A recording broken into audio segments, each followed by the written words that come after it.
Okay, and now we will come to the second part of class 4, in which we talk about Shakespeare's sonnets. And now we will move to sonnet 18. Shall I compare thee to a summer's day? So this sonnet, again, it consists of 14 lines, as you can see. So we have 14 lines. The first, every 4 lines are considered as a quatrain. So you have 3 quatrains here: quatrain 1, quatrain 2, quatrain 3, and at the end you have the couplet here: so long, so long. Okay, so you can look at it. Shall I compare thee to a summer's day? Thou art more lovely and more temperate. Rough winds do shake the darling buds of May, and summer's lease hath all too short a date. Sometime too hot the eye of heaven shines, and often is his gold complexion dimmed, and every fair from fair sometime declines, by chance or nature's changing course untrimmed. But the eternal summer shall not fade, nor lose possession of that fair thou owest. Owest يعني means own. Nor shall death brag thou wanderest in his shade, when in eternal lines to time thou growest. So long as men can breathe or eyes can see, so long lives lives this, and this gives life to thee. Okay, let's come to the explanation of this sonnet. So the first line, a question, possesses a comparison between Shakespeare's beloved and a summer season. Summer is chosen because it is lovely and pleasant, especially in UK, not like in our country, which is a hot season and people sometimes hate it. But in UK, the summertime is lovely because their winter is really severe. So in the second line, the comparison is restricted in outward appearance, and in character, the beloved person is more beautiful and less extreme than summer. See? So even if you think that summer has some negative aspects, so please, Shakespeare tells you, please stop, because I talk about the outward appearance of my lover. She is as beautiful and pleasant and lovely as the summer, but her character is even more beautiful and less extreme than summer. So he just wants you to focus on the beautiful aspects, the positive aspects of summer, and to leave out the negative aspects when you think about his lover. So the reason for the restriction are the reasons for the restriction are given in the next 4 lines, which describe the less pleasant aspects of summer. Okay, so let's look at them. In the 7th, so you can look at them in the poem. In the 7th and 8th lines, Shakespeare explains that every beauty will become less one day. So after he talked about the beauty of summer and the beauty of his lover, of course, everybody would say, yes, summer is beautiful, but it comes to an end. So what does that mean? That your lover will just disappear, or she will stop to be beautiful. So now Shakespeare is trying to save himself and his description of his lover by saying that, okay, every beauty will become less one day, okay, but you will see what. The 9th line takes up the comparison with summer again. Summer has become by now the summer of life. The comparison takes into a contrast, for Shakespeare assures his beloved that this kind of summer will never fade. So yes, the real summer, the summer of life, will come to an end, and its beauty will come to an end. But your summer or your beauty will never fade. Okay? So from the beginning, he compared his lover to summer, but he tells that The summer ends, but the beauty of my lover never ends, unlike summer. So yes, similar to summer some way, but on the other way, it's different from summer. The 10th line continues the contrast by referring back to the 7th. Okay? The poet's assurance becomes even firmer in lines 11 and 12, which contain a promise that death will be conquered. Okay? Eternal lines refers to lines of poetry and points forward to the triumphant couplet, which explains and summarizes the theme. Poetry is immortal and makes beauty immortal. So here he assures that love will not end the life of his lover. Why? Because he wrote a poem about her, and her name and her description will be immortal and eternal in poetry. So she will still stay alive for long after her death and Shakespeare's death, because of the poem that he wrote about it. And he is right, actually, because Shakespeare died, his lover died, but the poem never dies. So poetry is the thing that makes things immortal. When you write about anything in poetry, you will keep this thing from death and disappearance in life. Okay. So now we will come to the third sonnet. I think it's the last sonnet, which is Sonnet 130. My mistress' eyes are nothing like the sun. I love this sonnet actually because it's a realistic sonnet. Okay, so in this sonnet you would find that Shakespeare says that the previous poets, the other poets, he's criticizing them because they used to describe the woman or the lover as a very beautiful woman with a beautiful face, beautiful lips, cheeks, the hair, the eyes, the voice. Everything in the woman should be ideal in order to be loved. Okay, so here Shakespeare is criticizing them by describing his lover, and this lover is a normal woman. She's just a normal woman. She doesn't have those actually idealistic characteristics of a woman, but still he loves her. Okay, so let's go and read. My mistress' eyes are nothing like the sun. خلصنا. So here he's describing her eyes. Usually they describe the eyes of the beautiful woman like the sun. They are shining like the sun. But the eyes of his mistress are not like the sun. So they are not shining, and if you look at them, they are not the most beautiful thing in the world. Coral is far more red than her lips red. Okay? Yes, so her lips are not as red as coral. Coral بتعرفوا المرجان البحري اللي بيكون لونه أحمر وردي. فدائما الشعراء they said that the lips of the woman should be coral red. But here Shakespeare says that her lips are not as red as coral. They are red, but it's not the coral red, not that beautiful red actually. If snow be white, why then her breasts are done? Okay, so people always want the woman to has fair skin, white skin, but his lover, no, actually her skin is brown. Okay, and it's pale. If hairs be wires, black wires grow on her head. ولو الشعر اعتبرناه سلوك, black wires grow on her head. اللي طالع على راسها هذا عبارة عن سلوك سودا.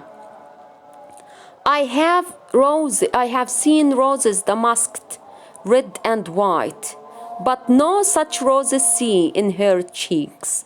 يعني الورود عادة أنا بعرف إنه ألوانهم هيك أحمر غسق زي لون الغسق هيك وأبيض, لكن صراحة ما شفتش هذه الورود على خدودها. So her cheeks are not red and beautiful as roses. There are no roses on her cheeks. And in some perfumes is there more delight than in the breath that from my mistress reeks. Okay, so the idea here is that the perfumes are usually delightful and it smells wonderful, but actually the breath of his mistress is very bad. Reeks here stinks or a bad smell, okay? So she doesn't have a very refreshing smell. I'm talking about the mouth. Her mouth doesn't smell beautiful, but actually it stinks. يعني ريحة نفسها مش حلوة. I love to hear her speak, yet will I know that music hath far more pleasing sound. أنا بحب أسمعها تتكلم، بس أنا عارف إنه صوتها ملوش علاقة في الموسيقى. يعني I can't describe her voice as beautiful and like music and no. Her voice is normal. I love it, okay, but it's not that the voice that they describe. She doesn't have this type of voice. I grant I never saw a goddess go. My mistress when she walks treads on the ground. إذا I grant I never هو عمره ما شاف آلهة بتمشي على الأرض, okay? ليه؟ لأنه because his lover, his mistress, when she walks, she actually walks strongly. So she doesn't walk softly and gently and like a princess. No, actually she walks as strong as she can. So if you talk about a woman walking gently and elegantly, no, this is not my mistress. This is what he said, okay? And now let's come to the couplet. And yet, ورغم كل هذه الأشياء, though her eyes are not shining like the sun, though her breasts are not as white as the snow, though her hair is not soft and beautiful, though her cheeks are not red like the roses, though her breath is not as beautiful as a perfume, though her voice is not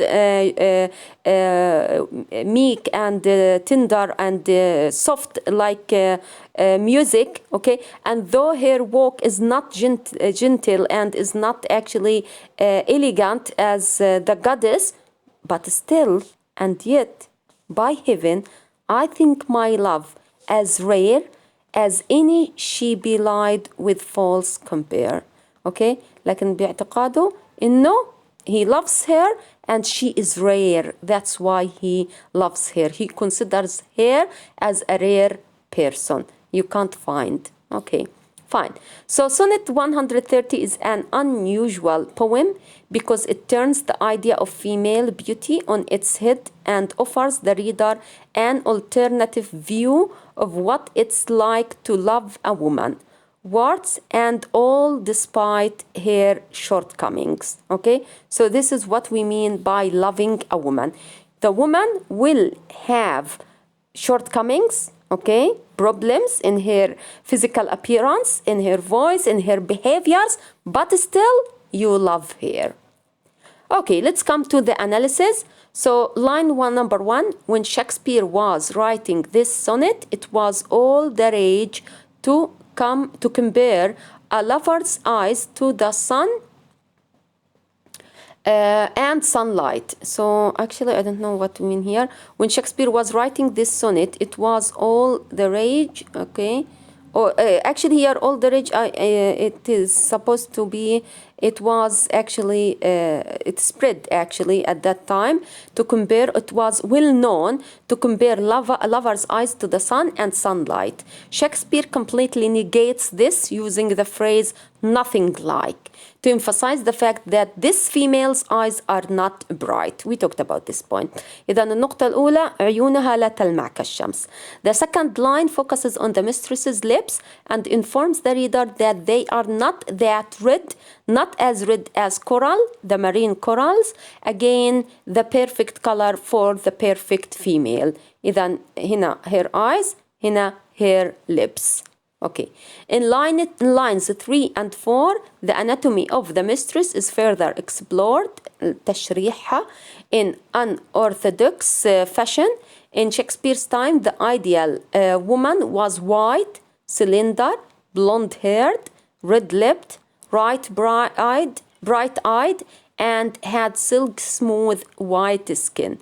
Not so the woman of Sonnet 130. Her breasts are a dull gray brown color.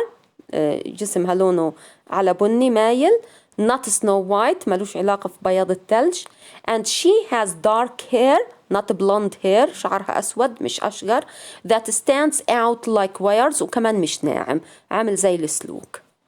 The first quatrain is all about the appearance of the mistress, what she is not like.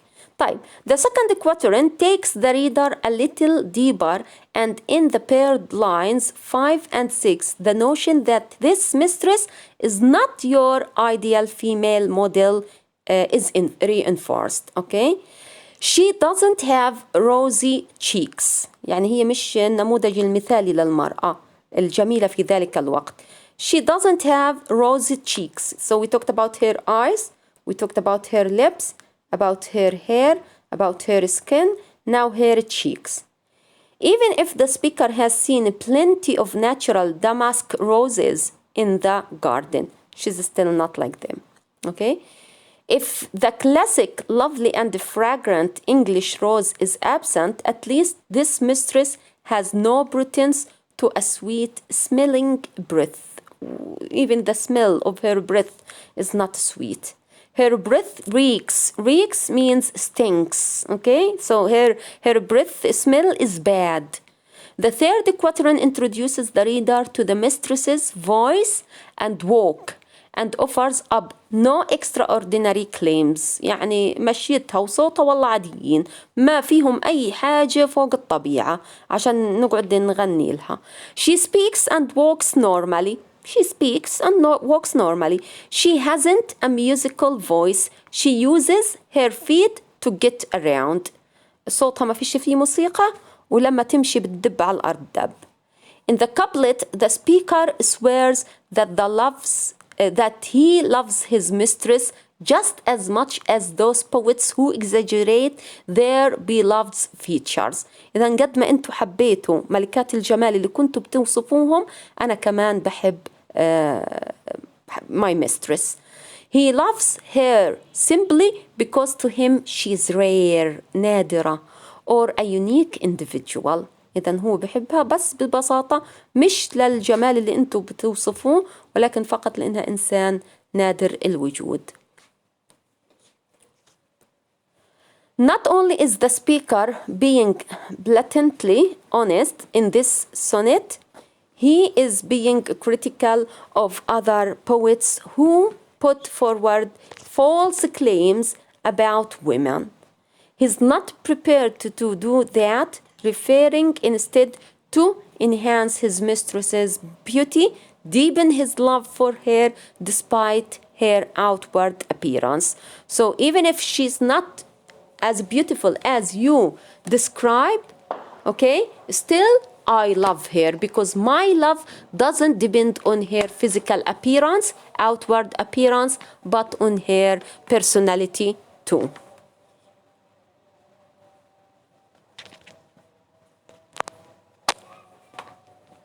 Okay. Now let's come to the sonnet literary devices. The first one is alliteration. Okay, so when words beginning with the same consonants are close together in a phrase or line, similar to what we did in Sonnet 116 and 130. Here 130, sorry. As in lines, my mistress, white, why, wires, grand goddess, go. My mistress, when she walks. So the repetition of the first letter is usually creating alliteration in the lines. The second thing is the simile. This is another literary device or poetic device in the first line. For instance, the poet says that his mistress's eyes are nothing like the sun. This is obviously true, and if it were not true, the result would be terrifying. No one's eyes look like the sun, and it is the cliché comparison which is at fault, not the eyes in the question. So this cliché اللي هو تشبيه عيون المرأة بالشمس هو اللي خطأ. لأنه ما فيش حدا عينيه زي الشمس، والمشكلة مش في عينين حبيبته، ولكن المشكلة في نوع التشبيه اللي هم خلقوه the previous poets. Okay. The reverse similes, which also function as visual imagery, continue throughout the poem. Coral is redder than her lips. طلعوا التشبيهات اللي هو كان بيستخدمها. إذا هنا the first one was are nothing like. ما دام في عندي like إذا هذا تشبيه. Nothing like the sun. إذا تشبيه العيون like the sun. And the second simile continues with comparing between her and the coral. Her lips, sorry, and the coral. So the coral is redder than her lips, and the snow is whiter than her breasts. Her cheeks look unlike roses. Her breath smells unlike perfume. Her voice sounds unlike music, and she walks unlike a goddess. So all these are similes, which shows that his lover or mistress is not anything of these things described here. Fine. The metaphor, there is only, I think, one metaphor in this sonnet because he depended more on similes and imagery. Imagery is the description of the view, okay? But with the metaphor, if we look at, if hairs be wires, black wires grow on her head. So he compares here her hair to wires. يعني استخدم كلمة wires to refer to her hair. Okay. So thank you very much, and that's the end of class 4.